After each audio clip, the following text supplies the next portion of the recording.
इस वीडियो में हम नंबर सिस्टम के कुछ इंपॉर्टेंट क्वेश्चन को सॉल्व करना सीखेंगे जो सभी तरह के कॉम्पिटिटिव के एग्जाम में बार बार पूछे जाते हैं। ऐसे क्वेश्चन को सॉल्व करने का बहुत ही आसान तरीका आज हम सीखने वाले हैं, जिससे आप काफी कम समय में ऐसे क्वेश्चन को सॉल्व कर पाएंगे।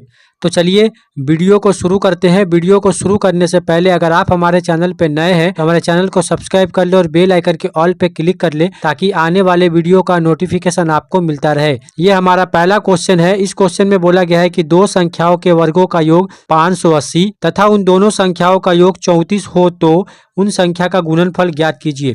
यहाँ पे बोला गया है कि दो संख्याओं के वर्गों का योग, मतलब हम क्या लिख सकते हैं, एक संख्या a है और एक संख्या b है, इसका वर्ग और इसका वर्ग, इन दोनों का योग कितना है, 580 है। और बोला गया है तथा उन दोनों संख्याओं का योग, मतलब संख्या को अगर हम प्लस करेंगे तो हमें 34 मिलेगा। हमें बताना है कि उन संख्याओं का गुणनफल क्या है। संख्याओं का गुणनफल मतलब ए बी का मान हमें यहाँ पे बताना है। ऐसे क्वेश्चन में हम इस वैल्यू को लेके क्वेश्चन को सॉल्व कर सकते हैं।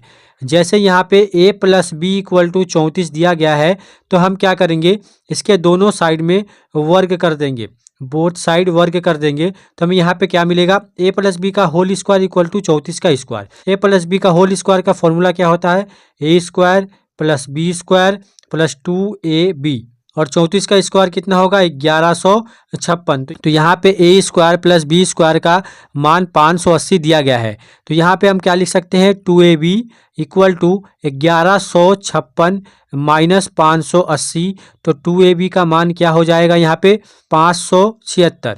इन दोनों का डिफरेंस कितना होगा, 576। 2 से 576 को घटाएंगे 288 बार में कट जाएगा, मतलब ए बी का मान हमें क्या मिलेगा, 288। ये हो जाएगा हमारा फाइनल आंसर, जो कि ऑप्शन सी में दिया गया है। तो ऑप्शन सी जो है वो हमारा सही आंसर हो जाएगा। तो इस तरह के क्वेश्चन को आप ऐसे बहुत आसानी से सॉल्व कर सकते हैं। इस तरह के जितने टाइप के क्वेश्चन पूछे जाते हैं, आज हम वैसे क्वेश्चन को सॉल्व करने का शॉर्ट ट्रिक सीखेंगे। तो अब हम बनाते हैं एक अगला प्रश्न। इस क्वेश्चन में बोला गया है दो संख्या के वर्गों का योग 100 तथा उनके वर्गों का अंतर 28 है, तो उन दोनों संख्या का योग ज्ञात कीजिए। यहाँ पे बोला गया है वर्गों का योग, मतलब a square plus b square equal to 100 लिख सकते हैं। और बोला गया है वर्गों का अंतर, मतलब a square minus b square equal to 28 लिख सकते हैं। पहला क्या है, पहला यहाँ पे ये दोनों आपस में कट जाएगा, जो हम अलजेब्रा में करते आए हैं। इन दोनों को जोड़ देंगे, 2a स्क्वायर इक्वल टू 128। तो a स्क्वायर का मान क्या होगा, ये 64 बार में कट जाएगा। तो a का मान क्या होगा, रूट लगेगा 64 के ऊपर, तो a का मान हो जाएगा 8। a का मान अगर 8 है तो आप b का मान बहुत आसानी से निकाल सकते हैं, किसी से भी, इन दोनों में से किसी से भी। जैसे यहाँ पे a square plus b square equal to 100 है और a का मान 8 है, मतलब a स्क्वायर का मान कितना होगा, 64। तो b स्क्वायर कितना होगा, a स्क्वायर यहाँ जाके इससे माइनस हो जाएगा, मतलब 100 माइनस 64 होगा। तो b का मान क्या होगा, 100 माइनस 64 36 होगा, इसके ऊपर लगेगा रूट, मतलब 6 होगा b का मान। a का मान 8 है और b का मान 6 है। बोला गया इन दोनों का योग कितना है, तो 6 प्लस 8 करेंगे तो हमें यहाँ पे 14 मिल जाएगा। ये ऑप्शन ए में दिया गया है, तो ऑप्शन ए जो है वो हमारा सही आंसर हो जाएगा। तो इस तरह का क्वेश्चन को आप ऐसे बहुत ही आसानी से सॉल्व कर सकते हैं। अब हम बनाते हैं एक अगला प्रश्न।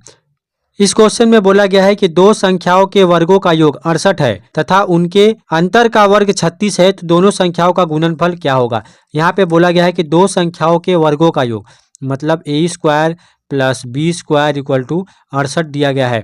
बोला गया है कि उनके अंतर का वर्ग, मतलब a माइनस बी, दोनों संख्याओं का जो डिफरेंस होगा उसका वर्ग कितना है, 36 है। बोला गया है संख्याओं का गुणनफल क्या होगा, तो गुणनफल हमें यहाँ से ही मिल जाएगा। a माइनस बी का होल स्क्वायर का फॉर्मूला क्या होता है, a square plus b square minus 2ab equal to 36। यहाँ पे a square plus b square का मान कितना दिया गया, 68 दिया गया है। तो यहाँ पे माइनस 2ab बचेगा इक्वल टू 36 माइनस 68। यहाँ पे माइनस 2ab इक्वल टू कितना होगा, 68 में से 36 को माइनस करेंगे 32 आएगा, साइन होगा माइनस का, क्योंकि यहाँ पे साइन है बड़े वाली संख्या के आगे, तो माइनस माइनस कट जाएगा, 2 से 32 16 बार में कट जाएगा, ab इक्वल टू हो जाएगा 16। या फिर आप ऐसे कर सकते हैं, 36 को अगर 2 भाग में तोड़ेंगे, जिसको माइनस करके स्क्वायर करने पे 36 आता हो, तो हम क्या ले सकते हैं, एक 8 ले सकते हैं और एक 2 ले सकते हैं। दोनों का डिफरेंस कितना होगा? 6 होगा। 6 का स्क्वायर कितना होगा? 36 होगा, जो यहाँ पे बोला गया है। तो यहाँ पे 8 एक संख्या में मिल गया, 2 एक संख्या में मिल गया। यहाँ पे थोड़ा सा दिमाग लगाएंगे, क्वेश्चन आसानी से सॉल्व हो जाएगा। तो यहाँ पे एक संख्या 8 है, एक संख्या 2 है, इन दोनों का गुणनफल पूछा गया है, 16 हमें मिल जाएगा डायरेक्ट आंसर। तो इस तरह भी आप ऐसे क्वेश्चन को बना सकते हैं। तो अब हम बनाते हैं एक अगला प्रश्न। इस क्वेश्चन में बोला गया है कि दो संख्याओं का योग 75 है तथा उनका अंतर 25 है, तो दोनों संख्याओं का गुणनफल क्या होगा। यहाँ पे संख्याओं का योग a प्लस बी का मान दिया गया है 75 और उनका अंतर दिया गया है, मतलब a माइनस बी दिया गया है 25। बोला गया है कि उनका गुणनफल क्या होगा। तो गुणनफल निकालने के लिए हम क्या करेंगे, सबसे पहले हमारे पास a और b होना चाहिए। तो ऐसे अगर क्वेश्चन दिया गया हो, एक बार प्लस में एक बार माइनस में, तो हम क्या करेंगे, a हमें निकालना है। तो हम क्या करेंगे, 75 प्लस 25 करेंगे, एक बार इन दोनों को जोड़ेंगे और 2 से डिवाइड कर देंगे। तो हमें यहाँ पे कितना मिलेगा, 100 डिवाइडेड बाई 2, ये 50 बार में कटेगा। तो a का मान हो जाएगा 50। b का मान निकालना है तो क्या करेंगे, एक बार माइनस करेंगे, 75 माइनस 25 बटा में 2। तो 75 माइनस 25 करेंगे तो कितना मिलेगा, यहाँ पे 50 मिलेगा, 50 बटा में 2, 25 मिलेगा। तो b इक्वल टू क्या हो जाएगा, 25। बोला गया है इन दोनों का गुणनफल कितना है, तो इन दोनों को गुना करने पे हमें मिलेगा 1250। 25 पचे 125 होता है, एक जीरो लगा देंगे, 1250 हो जाएगा हमारा फाइनल आंसर, जो कि ऑप्शन बी में दिया गया है। तो ऑप्शन बी जो है वो हमारा सही आंसर हो जाएगा। इस तरह के क्वेश्चन को आप इस मेथड से बहुत ही आसानी से सॉल्व कर सकते हैं। इस तरह के क्वेश्चन सभी तरह के कॉम्पिटिटिव के एग्जाम में बार बार पूछे जाते हैं।